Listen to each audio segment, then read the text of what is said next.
Қайырлы күн, әріптестер. Бүгін біз сіздермен жалпы инклюзивті бала туралы, яғни география сабағында ерекше білім беруде қажеттілігі бар оқушылармен жұмыстың түрлерімен таныстырамыз. Жалпы бүгінгі сіздерге таныстырылымның басын Сухомлинскийдің сөзімен бастағым келеді. Яғни бала адаммен араласпайынша өмір сүре алмайды. Өзінің бар жүрек жылуын басқа адамға беруді ұжданы талап етеді. Балаға ой еңбегінің шаттығын, табыс, қуанышын беріңіздер демекшімін. Сонымен жалпы инклюзив оқушы деген кім? Ерекше білім беруге қажеттілігі бар тұлғалар немесе балалар даму ерекшеліктеріне, мінез құлық және эмоциялық проблемаларына, орталық факторларына, яғни әлеуметтік, психологиялық, экономикалық, лингвистикалық, мәдени байланысты тиісті деңгейде білім алуда тұрақты немесе уақытша қиындықты бар тұлғаларды біз ерекше жаңағы білім беруді қажеттілігі бар оқушылар немесе балалар деп танимыз. Жалпы инклюзивтік білім беру дегеніміз не? Ол барлық балаларды, соның ішінде мүмкіндігі шектеулі балаларды жалпы білім беру үрдісіне толық енгізу және балаларды және айыратын әлеуметтік бейімдеуге, жынысына, шығу тегіне, дініне, жағдайына қарамай балаларды бөлетін немесе айыратын кедергілерді жоюға, ата-аналарын белсенділікке шақыруға, баланың түзеу, педагогикалық және әлеуметтік мұқтаждарына арнайы қолдау, яғни жалпы білім беру сапасы сақталған, тиімді оқуға бағытталған мемлекеттік саясат екенін бәріміз білеміз. Жалпы мүмкіндігі шектеулі балалардың білім алу құқықтары Қазақстан Республикасының балалардың құқықтары туралы, білім беру туралы, мүмкіндігі шектеулі балалардың әлеуметтік және медициналық, педагогикалық түзетуге ықпал ету туралы және арнайы әлеуметтік қызмет туралы Қазақстан Республикасының заңдарында, Қазақстан Республикасының Конституциясында бекітілген. Жалпы инклюзивті білім берудің 8 принципі бар. Яғни бұл берілген принциптер 1959 жылдың 20 қарашасында Біріккен ұлттар ұйымының бас ассамблеясында жарияланған бала құқықтары декларациясының принциптерінде негізделген болатын. Ал ол 8 принцип қандай? Біріншіден, адамның құндылығы оның қабілеті мен жетістіктерімен өлшенбейді. Яғни бірінші құндылық ол адам өзі деген сөз. Әрбір адам сезінуге, ойлауға қабілетті. Әрбір адам қарым-қатынасқа түсуге құқылы. Барлық адамдар бір-біріне мұқтаж. Шынайы қарым-қатынас негізінде ғана сапалы білім алуға болады. Барлық адамдар құрдастарының қолдауы мен достығын қажет етеді. Кез келген адам жетістіктері қолынан келетін істерімен өлшенуі тиіс және әртүрлі адамды тек дамыта береді. Яғни біз осы инклюзивті білім берудің негізгі 8 принципін ереже ретінде қалыптастырып, осы принциптер негізінде жұмыс жасайтын болсақ, біз ерекше білімді қажет ететін балаларды қоғамнан айырмай бірге дамытамыз, бірге қолдаймыз деген сөз. Жалпы ерекше білімді қажет ету үшін бізде Қазақстан Республикасының білім және ғылым министрлігі бекітіп берген жалпы әдістемелік нұсқаулық бар. Сол нұсқаулықтың негізінде біз мектеп бағдарламасында жұмыстар жасаймыз. Жалпы осы мүмкіндігі шектеулі балалар немесе ерекше білімді қажет ететін балаларға біз бәріне бірдей мүмкіндік, сапалы білім барлығы үшін деген ұстаныммен жұмыс жасауымыз керек деп ойлаймын.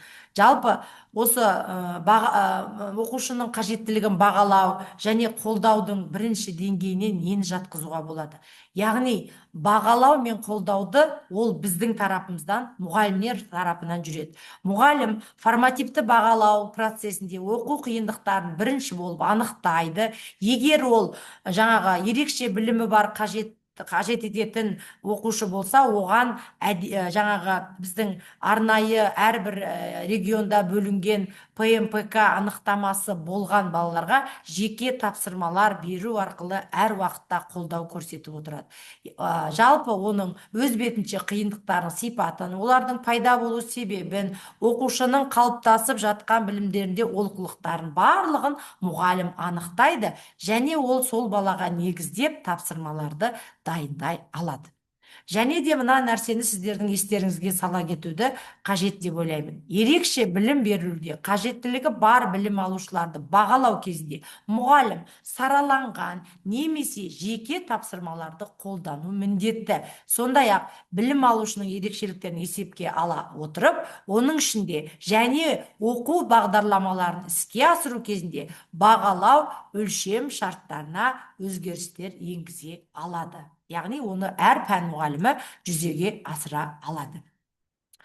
Ерекше білім беруді қажет ететін балалармен жұмыстың міндеттеріне тоқталатын болсақ, яғни даму ауытқуларын анықтау және ерте диагностика жасау, стратегияны нақтылау және тактикамен қолдау технологияларын анықтау, іс-әрекеттің тиімділігіне динамикалық бағалау жүргізу, білім беру үдерісіне қатысушылардың, яғни мұғалім, оқушы, ата-ана, бұлар өзара бір-бірімен ынтымақтаста болып қызметті үйлестіре білу.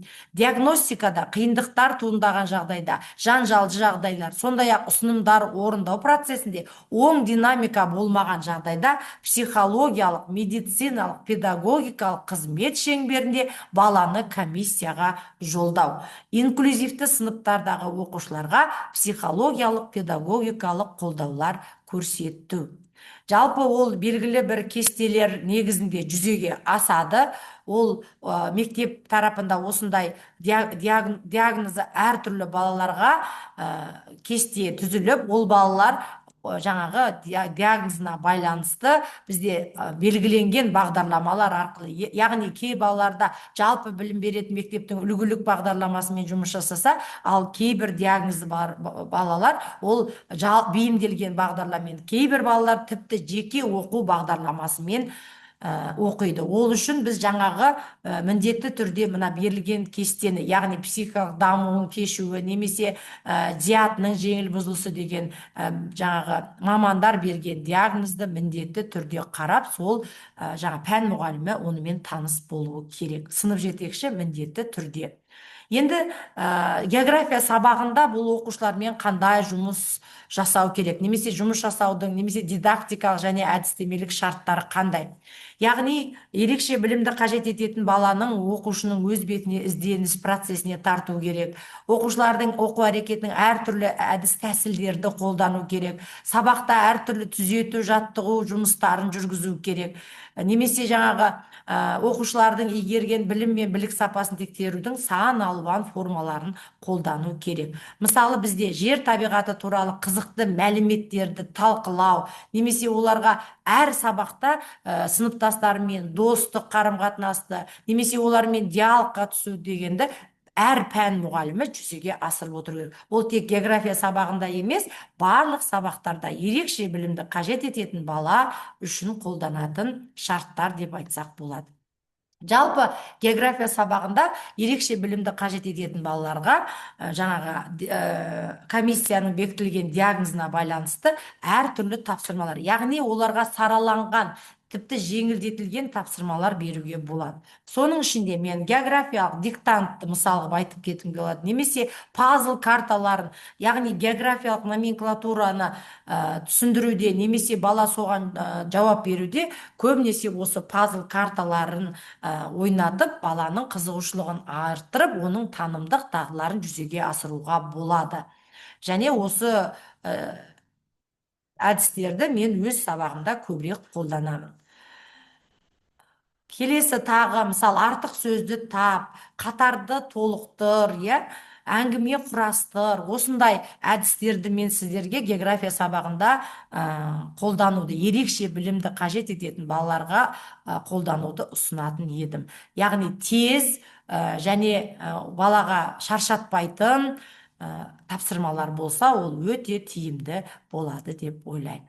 Мысалы, қосымша әріп дейді. Карточкалар мен әріптер жазған кестені ұсынып, ұяшықтарды екі рет кездесетін әріптерді сызып таста, кілт сөздерді тап, немесе географиялық нысандарды шашып тастап картаға соларды орналастыр деген, картадан іздеген әдісте. Осындай әдістерді пайдаланып, баланы сабақта жалықтырмай, өз қатарынан қалдырмай жұмыс істеуді ұсынар едім. Жалпы мүмкіндігі шектеулі немесе ерекше білімді қажет ететін баланы оқытудың көптеген әдістері және оның зейінін дамытатын, пән бойынша білімді бекітетін, оқушыны танымдық қабілеттерін дамытуға ықпал ететін көптеген әдіс тәсілдер бар. Оны сіз өзіңіз сабағыңыздың тақырыбына қарай, сабағыңыздың оқу мақсатына қарай әртүрлі ойлап таба беруіңізге де болады. Жалпы айтарым соңында, мектепте ерекше білімді қажет ететін оқушымен жұмыс мұғалімнің мектептегі іс әрекетінің ажырамас бөлігі болып қала береді. Біз бәрібір қандай оқушыны оқытсақ та, мұғалім мен оқушы арасында тығыз байланыс болу керек. Ал ерекше білімді қажет ететін бала ол қоғамнан бөлінбей, сыныптастарымен бірге дамып отыру керек деп ойлаймын. Назарларыңызға рахмет. Бүгінше сау болыңыздар.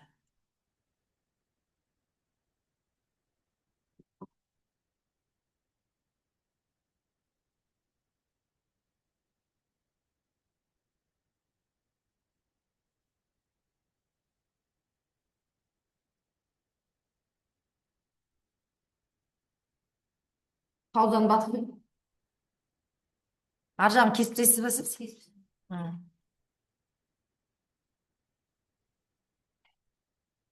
Жоқ, иә. Иә, бұл қаяққа кетті?